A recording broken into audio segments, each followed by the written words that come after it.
I'm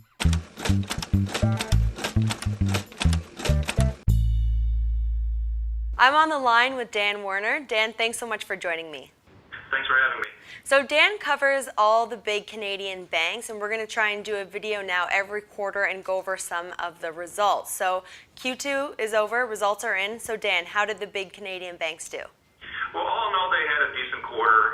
Generally, the first fiscal quarter is the best one for the Canadian banks.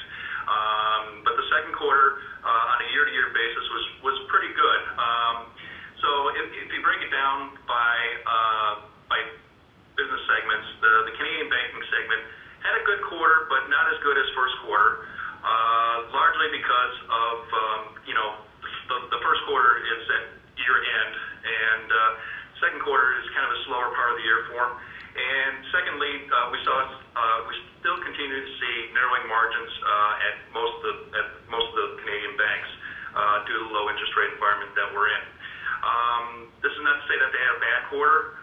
It's just not exactly what we're used to in terms of the growth and the earnings growth from that segment. Credit qualities remain very good for all the banks, and we continue to be pleased by that. Some of the positives would be on the wealth management side.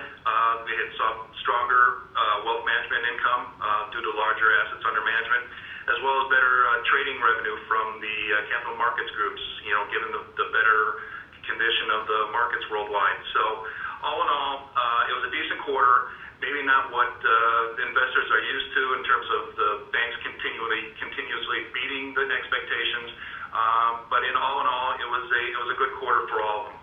And Dan, investors are always impressed with the concept of dividends. So which banks stood out?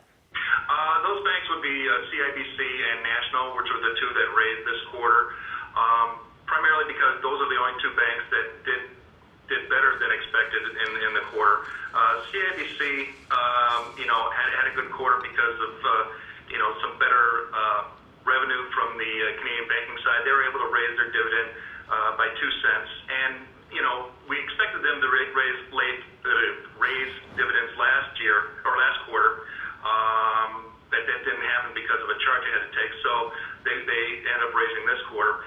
With National Bank, they continue to perform very well with good growth, good margins, stability, and they were able to raise their dividend by 4 cents.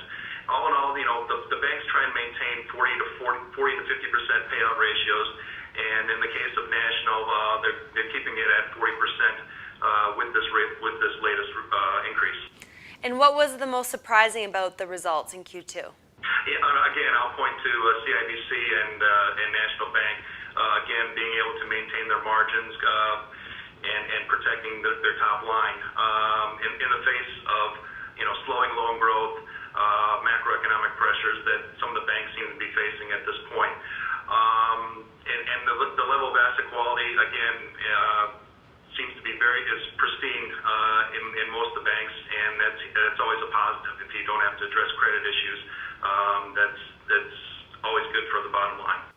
And at this point, I know this may be a difficult question to address, but what is your favorite Canadian bank right now? At this point, I'd have to point to TD Bank in terms of relative risk and valuation. TD has pulled back a little bit here. It's currently trading about 90% of our fair value estimate, so there's a little bit of upside in it, more so than some of the other banks, with the exception of maybe National Bank. They still have a strong Canadian presence, strong Canadian franchise, strong U.S. Growing franchise, and they continue to acquire customers through various means, either through de novo branching in the U.S. or through acquisitions like they did recently with the Target credit card acquisitions. And all in all, all the Canadian banks are well managed, and they all make very savvy acquisition decisions, and I think TD does that very well. Great. Thanks so much, Dan. Thanks a lot.